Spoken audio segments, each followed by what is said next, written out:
स्वागत करते हैं ईवीएस समाधान की एक और लेक्चर रेसिपी का। और जो हमारे साथ आता है सेमेस्टर सेकंड सेमेस्टर की बात करें, यूनिट नंबर हमारे पास थी हमारे पास 5। यूनिट नंबर 5 के तहत हम जो बात करने वाले थे, बात कर रहे थे इथरो की। हमने बात की थी इथरो के बारे में। हम बात करने वाले, हम जो स्टार्ट हमारा टॉपिक बच गया था अपोक्साइड, उनके बारे में बात करने वाले। देखिए अपोक्साइड होते हैं, अगर हम अपोक्साइड की बात करें, अपोक्साइड इथर की इथरयुक्त क्या होते हैं, वलययुक्त क्या होते हैं, इथर होते हैं। क्या होते हैं? वलययुक्त क्या होते हैं, इथर। इथरों की जो वलय होती है उन लोगों की क्या बोलते हैं, हम अपोक्साइड कहते हैं। ठीक है, एक हमारे पास ये है अपोक्साइड। अपोक्साइड अपोक्साइड क्या होते हैं, वलययुक्त क्या होते हैं, इथर होते हैं। ठीक है, इनको लिखते हैं इस प्रकार से। देखिए इनका अगर हम बात करें एप्लीकेशन ऑफ इथरो, ऑक्सीग्रेन, ऑक्सीरेन कहते हैं। तो क्या कहते हैं, ऑक्सीरेन। आईपीसी में इसको बोलते हैं ऑक्सीरेन। इनको लिखा किस प्रकार जाता है, इस प्रकार से आप लिख सकते हैं इनको। ठीक है, इनको हम इस प्रकार से लिखा। सरलतम अगर हम बात करें ऑक्सीरेन की होती है एथिलीन ऑक्सीडेंट। क्या बोलते हैं, एथिलीन ऑक्सीडेंट। सरलतम हम अपोक्साइड की बात करें, इसका नाम क्या है, एथिलीन ऑक्सीडेंट। सरलतम अपोक्साइड है ये कौन, एथिलीन ऑक्सीडेंट है। ठीक है, अगर इसकी हम बात करें तो किस प्रकार से बनाया जाता है, इसकी हम विरचन की वीडियो की निर्माण की वीडियो बात करें, एकमात्र विक्रिया इसकी वो है अपोक्सिलीकरण। ठीक है, अपोक्सिलीकरण क्या होता है, जिसके अंदर हम ऑक्सीकरण का निर्माण करते हैं। देख सकते हैं किस प्रकार से होती है। एक में क्या ले रहा हूं, यहाँ पर ले रहा हूं एक,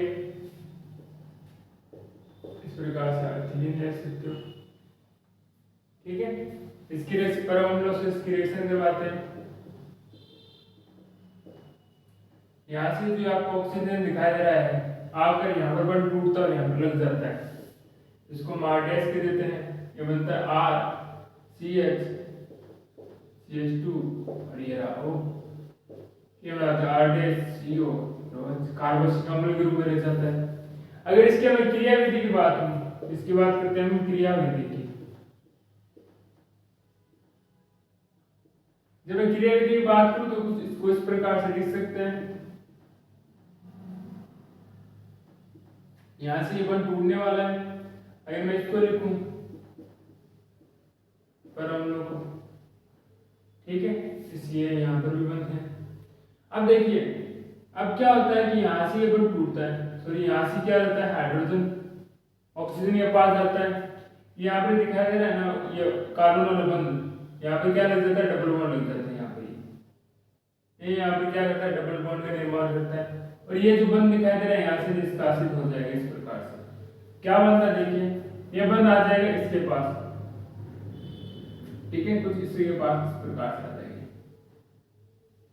इसके पास आ जाएगा। ये बना लेते हैं आर, यहाँ पर आ चुका ओ एच, यहाँ पर बन चुका डबल बॉन्ड। ये बंध टूट चुका है, दोनों बंध टूट गए, यहाँ से टूट चुका और यहाँ से टूट चुका है। टूटने के पश्चात यहाँ पर आ जाएगा और ये क्या बना लेगा हमारे पास, सरलतम ऑक्सीजन एथिलीन ऑक्सीजन का निर्माण कर लेंगे। यह इसकी क्रियाविधि है। अब देखिए जब हम बात करते हैं ना कार्बनिक, हम अपोक्साइड भी लेते हैं।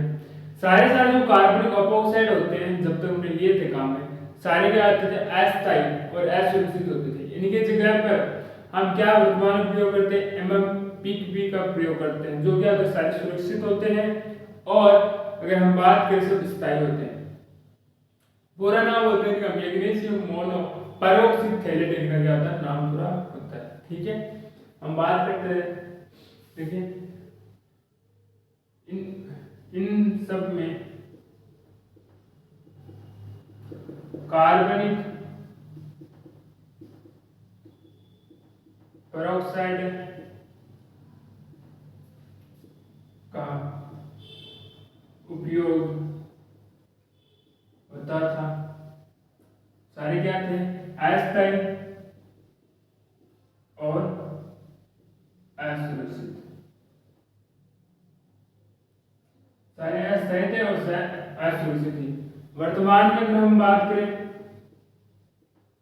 वर्तमान में किसका प्रयोग कर रहे हैं, MMPP का प्रयोग। इसका अगर पूरा नाम देखें, मैग्नीशियम मोनो पेरोक्सी थैलेट, इसका हम क्या कर रहे हैं, वर्तमान में इसका प्रयोग कर रहे हैं। जो ज्यादातर क्या है, सॉरी एस, अभी ये क्या है, स्थायी है और क्या है, सुरक्षित भी है। स्थायी साथ में ये क्या है, सुरक्षित भी है। ठीक है, आगे और देखते हैं इनके, हम बात करते हैं त्रिविम विशिष्टता की बात करते हैं। 3D कोण, त्रिविम में किस प्रकार से गुण है उनके बारे में बात करने वाले। इसके अंदर हम क्या लेंगे, ट्यूब बिटिन के हम एक तो cis प्रावस्था लेंगे, एक होते ट्रांस। जब हम cis प्रावस्था लेते हैं और उसकी रिएक्शन करवाते हैं तो हमें क्या मिलता है, cis ही क्या मिलता है, 2,3 डाइमेथिल ऑक्सीडेन मिलता है, जिसको हम क्या बोलते हैं। ठीक है, लिख लेते हैं इसको, देखते हैं। देखिए जब मैं क्या करता हूं, 2 बिटिन इस प्रकार से, ठीक है, ये मेरे पास क्या है, 2 बिटिन cis है। ठीक है, जब आप इसकी रिएक्शन करवाते हैं, रिएक्शन करवाने के पश्चात में ये क्या बना लेता है, तो इसकी रिएक्शन नहीं की ना, इसकी देखिए किस प्रकार से रिएक्शन होती है। इसके अंदर हम क्या लेते हैं, हम लेते हैं साइक्लोहेक्सेन लेते हैं। ठीक है, इस प्रकार इसकी रिएक्शन हम करवा लेते हैं एथेनॉल की उपस्थिति में MMPP से, करवाने के पश्चात कुछ इस प्रकार से रिएक्शन करता है।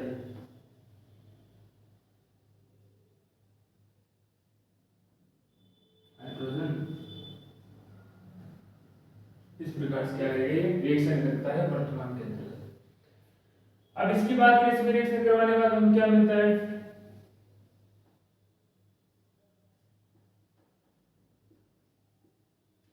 2,3 डाइमेथिल ऑक्सीडेन बनता है, जो क्या होता है, cis है ये भी,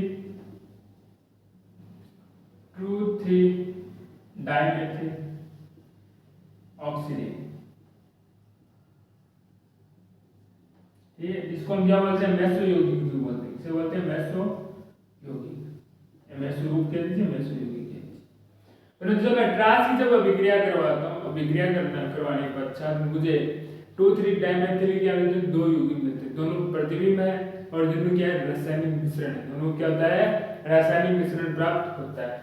इसी प्रकार से मैं ट्रांस ले लेता हूँ इस प्रकार से, इनके भी जब हम रिएक्शन करवाते हैं, रिएक्शन करवाने के पश्चात मुझे 2 रूप मिल जाते हैं इस प्रकार से।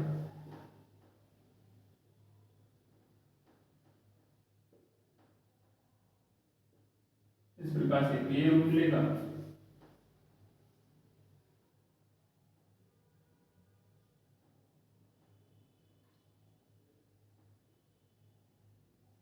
ये 2,3 डाइमेथिल दोनों, परंतु ये क्या है, ट्रांस, ट्रांस से ये भी ट्रांस 2 बिटिन है, ट्रांस से स्थिति प्राप्त के लिए दोनों क्या है, द्रव्य प्रतिबिंब, प्रतिबिंब रूप है।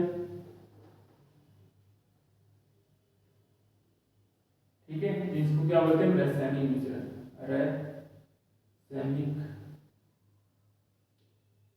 रासायनिक मिश्रण। ठीक है, जो दोनों जो हम रिएक्शन करते हैं वो रिएक्शन करने वाले हम पर अम्लों से, इसे करते हैं पर अम्लों की रिएक्शन, इसके भी साथ पर अम्लों के साथ रिएक्शन करते हैं और इसकी भी हम रिएक्शन किसके साथ करते हैं, पर अम्लों के साथ इसकी भी रिएक्शन करते हैं। ठीक है, इस प्रकार से हम क्या करते हैं, इनके हमें 2 प्रकार से प्राप्त हो रहे होते हैं। एक साथ हम क्या करते हैं, 2 ब्यूटीन की रिएक्शन हम जब cis स्थिति थी पर हम लोग साथ हम रिएक्शन करवा रहे थे, तो हमें पास क्या मिल रहे थे, cis 2,3 डाइमेथिल, तो हमें क्या प्राप्त हो रहे थे, मेसो रूप में प्राप्त हो रहे थे। अगर हम बात करें ट्रांस 2 ब्यूटीन की अभिक्रिया पर हम लोग से जब हम अभिक्रिया करवा रहे थे तो हमें क्या मिल रहे थे, हमें मिल रहे थे रासायनिक मिश्रण जो एक दूसरे द्रव्य प्रतिबिंब। ठीक है, एक बार इतना नोट डाउन कीजिए। फिर इसके बाद हम जो बात करने वाले हैं, बात करेंगे हमारे पास जो हमारे पेरोक्साइड है उनकी केमिकल रिएक्शन के बारे में बात करते हैं, उनके बारे में किस प्रकार से खुलती है। एक हम अम्ल उत्प्रेरक की उपस्थिति में करेंगे, एक क्षार की उपस्थिति में करने वाले हैं। तो भाई इतना नोट डाउन कीजिए, फिर इसके आगे वाले टॉपिक को कवर करते हैं। हम जो बात करने वाले हैं, हम करेंगे जो अपोक्साइड है उसकी रिएक्शन या ऑक्सीडेंट की जो रिएक्शन है अम्ल उत्प्रेरक की उपस्थिति में करने वाले हैं। देखिए हम क्या लिख लेते हैं, ऑक्सीडेंट को किस प्रकार से लिख लेते हैं।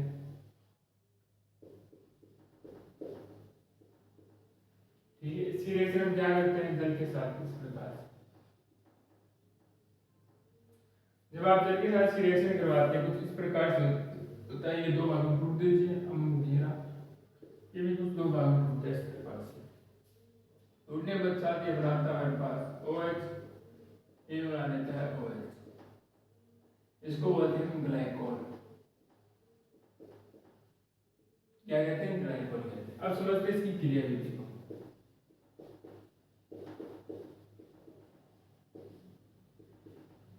क्रियाविधि की हम अगर हम बात करें तो पहली क्रियाविधि किस प्रकार से होती देखते हैं।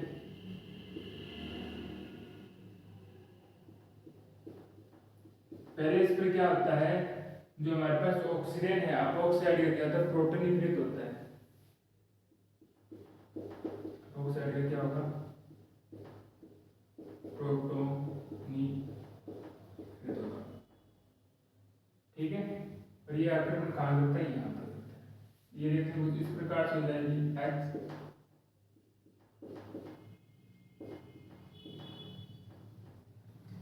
अब ये जब प्रोटोनीकृत हो चुका है इस पर क्या करता है, नाभिक से ही आक्रमण करता है। ठीक है,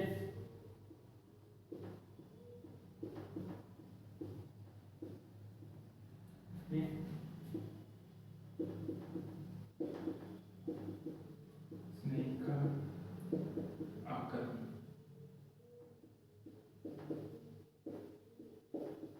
ठीक है, प्लस HOH। ये आक्रमण कहाँ पर करता है, ये आक्रमण करता है कुछ यहाँ पर।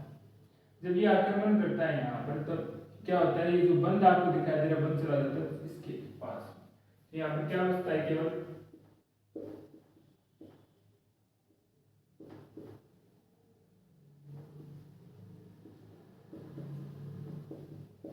क्या बने, ग्लाइकोल। ग्लाइकोल, अब ग्लाइकोल क्या होता है, प्रोटोनीकृत होता है। ग्लाइकोल क्या होगा, प्रोटोनीकृत होता है। ठीक है, लिख लेते हैं।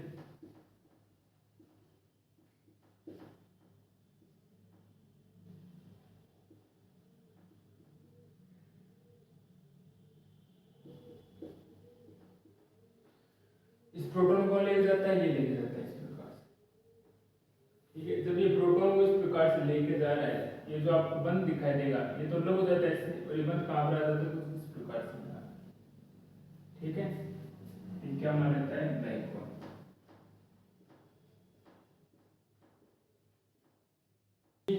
जो ये वलय खुलती है ना, तो ये SN1 SN2 प्रकार की अभिक्रिया दर्शाता है। जो अम्ल उत्प्रेरक है ना वो क्या दर्शाता है, हमारे पास SN1 प्रकार की अभिक्रिया दर्शाता है। क्योंकि SN1 प्रकार की अभिक्रियाओं के दौरान क्या होता है कि इसमें 3rd डिग्री कार्बन के 10 डिग्री में होता है 3 डिग्री कार्बन का। ठीक है, कार्बन का जब निर्माण होता है इसके अंतर्गत क्या होता है, जो नाभिक से है ना वहां पर जुड़ता है, जहाँ पर क्या प्रतिस्थापक संख्या थी, क्या हो प्रतिस्थापित संख्या अधिक होती है, वहां पर नाभिक से जुड़ जाता है। नाभिक से जुड़ने के बाद में क्या हो जाता है, ये SN1 प्रकार की क्रिया दर्शाते हैं। ठीक है, अब इसमें कुछ ऐड नहीं किया, जब प्रतिस्थापित में ऐड कर देते हैं इधर इंडिकेट कर दीजिए CH3 या O। ठीक है, और यहाँ पर हम ऐड कर देते हैं H।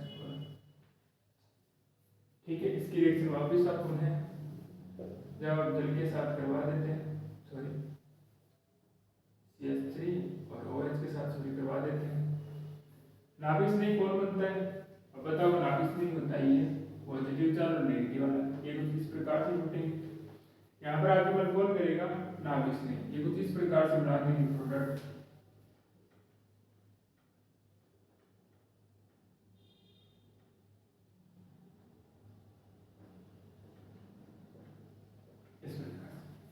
इसी क्रियाविधि भी देख लेते हैं, पहले देख लेते हैं क्या दर्शाता है ये,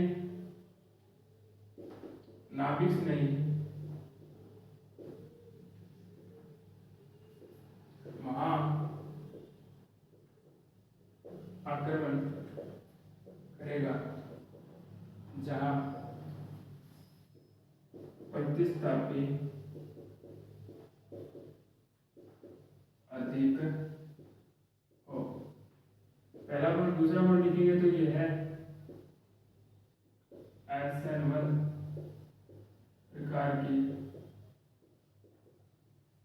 अभिक्रिया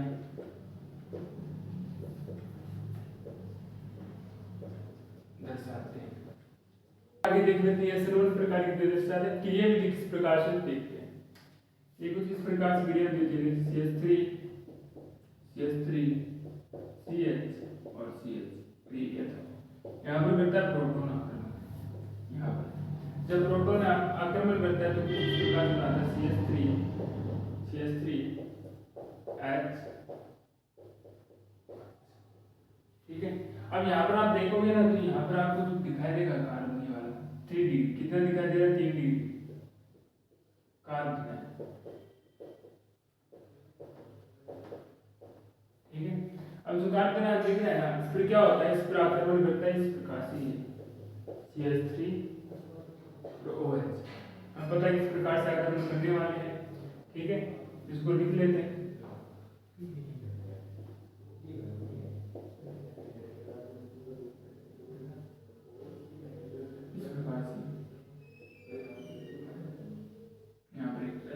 पॉजिटिव CH3 H अब इसका क्या होता है बी प्रोटोनीकृत या प्रोटोनीकृत होता है। ये प्रोटॉन यहाँ से निष्कासित होता है H2O लेकर ये चला जाएगा इसको। ठीक है, लेके जाने के बाद में क्या बचता है हमारे पास केवल बच जाता है CH3 और CH3 H। तो ये बार में नोट डाउन कीजिए, फिर इसके हम सारी उत्प्रेरक की उपस्थिति किस प्रकार से विक्रिया होती है उसके बारे में बात करने वाले हैं। अब देखिए हम जो बात करने वाले बात करेंगे सारी उत्प्रेरक के साथ जो अपोक्साइड है किस प्रकार से रिएक्शन करता है। अगर हम देखें सारी उत्प्रेरक की बात करें तो इसमें हम लेते हैं ऑक्सीजन इस प्रकार से। ठीक है, क्षार क्या ले लेते हैं, क्षार ले लेते हैं हम OH। ठीक है, रिएक्शन हम करवाएं CH3 C2ONA। ठीक है, जब रिएक्शन करवाते हैं ना इसकी रिएक्शन करवाने के उपरांत करवाने के दौरान ये दो भाग में टूट जाता है इस रूप में। ठीक है, टूटने के बाद में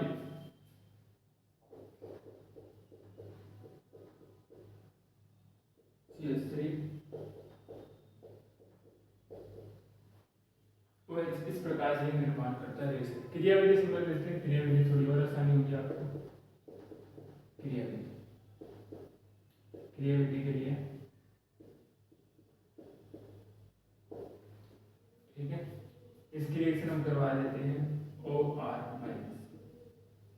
ठीक है, अब ऐड कहाँ पर होता है, ऐड पहले इसको बंद को तोड़ना उससे फिर ये ऐड होने वाला है। ऐड तो देखिए यहाँ पे कुछ इस प्रकार से होगा। ठीक है, जब ये ऐड हो जाता है, ऐड होने के उपरांत ये जो बंद आपको दिखाई दे रहा है एक बंद टूटने वाला बंद कुछ इस प्रकार से यहाँ पर होता है। ठीक है, और ये बना लेता है हमारे पास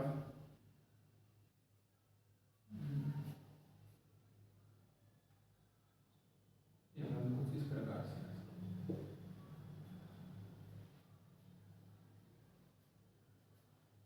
बंद यहाँ से टूटने वाला ये बना देता है OR, क्योंकि कार्बन है पॉजिटिव चार्ज बन चुका है, यहाँ पे बच जाता है केवल O-। ठीक है, इसकी रिएक्शन हम होने हम क्या कराते हैं OR- से। ठीक है, जब हम OR- से इसकी जब आप रिएक्शन करवाते हैं तो यहाँ पे केवल क्या बच जाता है R।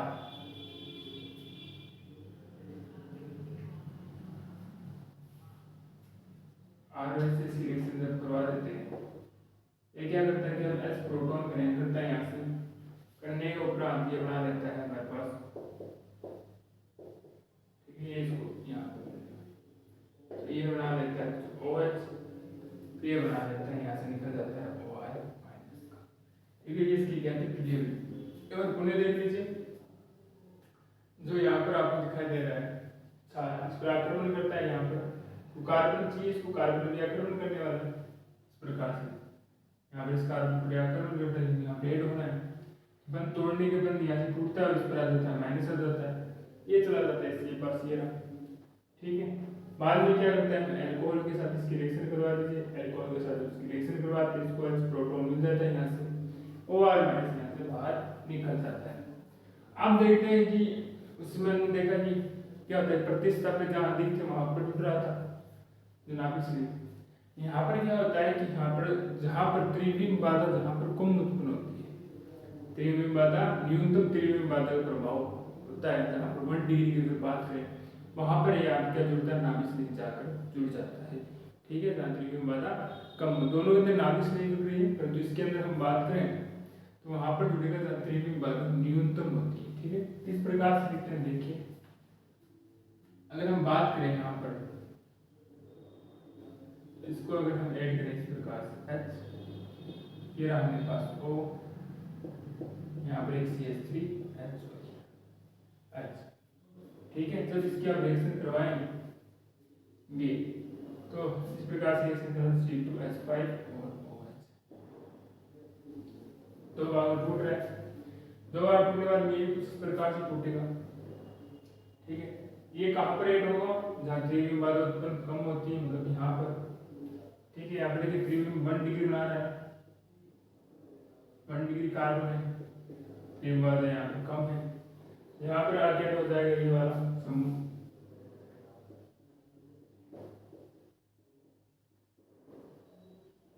ये बना देता है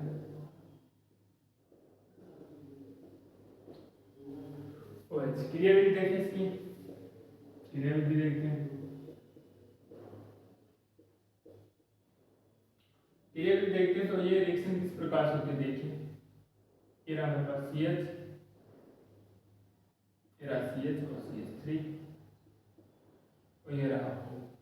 यहाँ पर अगर मैं बात करूँ C2H5O-, ये कहाँ पर आक्रमण करता है, यहाँ पर, क्योंकि यहाँ पर त्रिविम बाधा कम है, यहाँ पर करने वाले निबंध इस प्रकार से टूटेगा।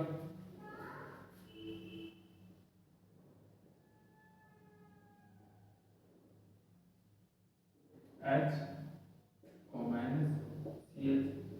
CH3, इसके बाद उन्हें रिएक्शन किसके साथ करने वाला है, ये रिएक्शन करेगा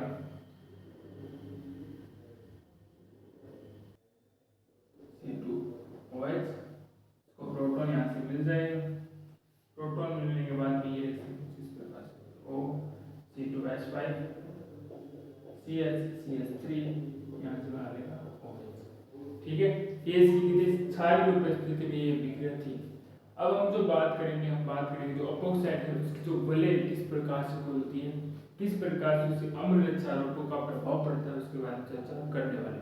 तो एक बार इतना नोट डाउन कीजिए, फिर इसके अगले टॉपिक के बारे में चर्चा करेंगे। अब देखिए जो हम बात करने वाले हैं, बात करेंगे अपोक्साइड वलय के विन्यास के बारे में बात करते हैं। देखिए जो अपोक्साइड की जो वलय होती है ना, वो अम्ल क्षार की उपस्थिति में होती है। किसकी उपस्थिति में, अम्ल क्षार की उपस्थिति में अपोक्साइड की जो वलय है वो खुलती है। किस प्रकार से खुलती है उसके बारे में बात करने वाले हैं। देखिए जब मैं अपोक्साइड की बात करूं, एक हम बात करते हैं अम्ल की, एक करते हैं क्षार। ठीक है, इसके अंदर दोनों के अंदर क्या होता है, नाभिक नहीं, न्यूक्लियोफाइल आपको देखने को मिल जाता है। यहाँ न्यूक्लियोफाइल कहाँ पर आक्रमण करता है, आक्रमण करता है आपको पता होगा जहां प्रतिस्थापी क्या हो कम अधिक, यहाँ कहाँ पर आक्रमण करता है जहां प्रतिस्थापी क्या हो कम।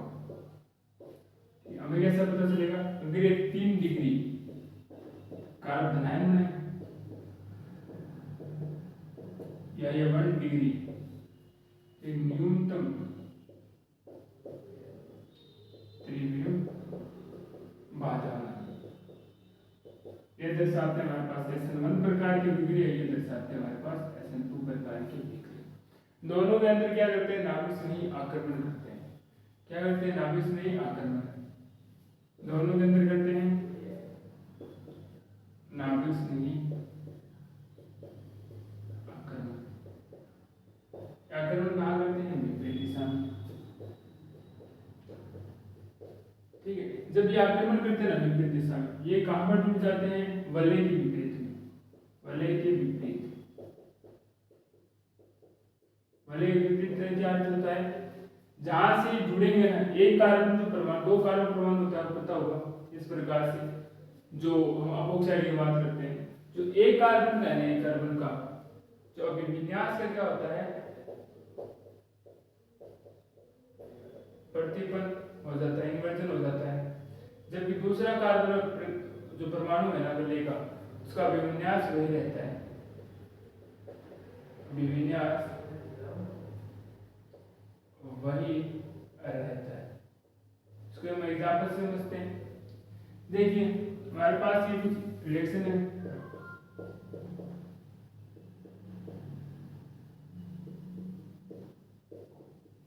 ठीक है। ये है 1,2 एपॉक्सी, 1 मेथिल साइक्लो हेक्सेन, ठीक है। इसकी रिएक्शन हम कराते हैं HBr से, ठीक है। दो प्रकार से हो सकती है, हो सकता है कि वलय किस प्रकार टूटे, कुछ इस प्रकार से टूटे, इस प्रकार से टूटे। टूटने के पश्चात में Br कहाँ पर टूटे, नीचे की तरफ, यहाँ पर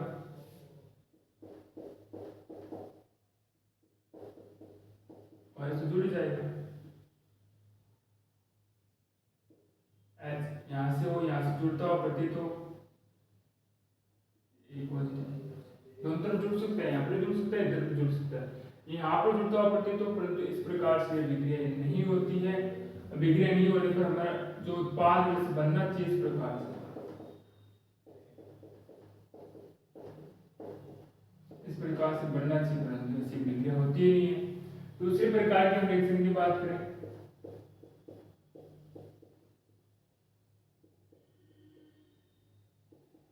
ये दूसरे प्रकार की रिएक्शन की बात करें तो ये कुछ इस प्रकार से टूट जाए। जो HBr की हम बात कर रहे हैं, यहाँ से आपको Br जुड़ता हुआ दिखे, नीचे अगर बात करें OH, इस प्रकार से H, ये पॉजिटिव चार्ज, ये पॉजिटिव, इस प्रकार की रिएक्शन होती है, ये बना लेता है।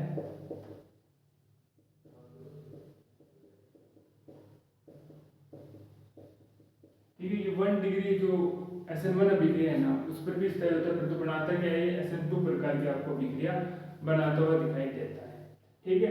इसके अंदर हम बात करें ना पहले कार्बन की, तो पहले कार्बन में क्या होता है कि विन्यास का प्रतिफल हो जाता है, दूसरा विन्यास वही रहता है। रीजन क्या है इसका, एक वलय पर एक कार्बन परमाणु का क्या जाता है, प्रतिफल,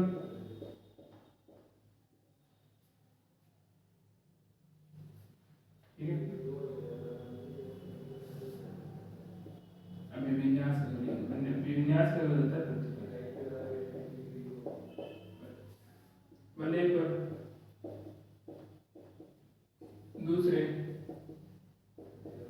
कार्बन परमाणु का अभिविन्यास वही रहता है। रीजन क्या है, एक तो क्या सी व ओ के बीच में बंध का विदलन नहीं हुआ है, बंध टूटा नहीं है, विदलन नहीं। और जब ये संरचना खुलती है ना, जैसे वलय के अंदर CH कार्बन थे वैसे ही कार्बन रहते हैं, ठीक है। अब इसके हम पढ़ने वाले कार्ब धातु के साथ ये रिएक्शन किस प्रकार से करते हैं उसके बारे में बात करेंगे, ठीक है। कार्ब धातु के साथ रिएक्शन की अगर बात करें, फिर हमारे पास ऑक्सीजन अपोक्साइड, इसकी रिएक्शन कराते हैं हम RMgS के साथ। ये कुछ इस प्रकार से टूट जाएगा, ये कुछ इस प्रकार से टूट जाता है, ठीक है। ये प्लस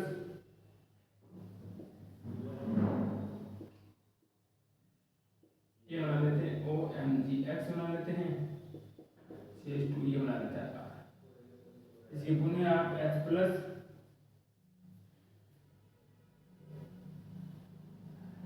H2O के साथ रिएक्शन करते हैं, ये बना लेते हैं CH2OH R। ये क्या करते हैं, कार्ब धातु के साथ इस प्रकार से ये विक्रिया करता है। तो आशा करते हैं आज का लेक्चर आपको अच्छा समझ में आया होगा। फिर भी बन गए तो कोई डाउट्स रहते हैं कमेंट में लिख दीजिएगा, आने वाली क्लास के अंदर इसका जरूर सॉल्यूशन दिया जाएगा। मिलते हैं आपको एक और नए लेक्चर में, तब तक के लिए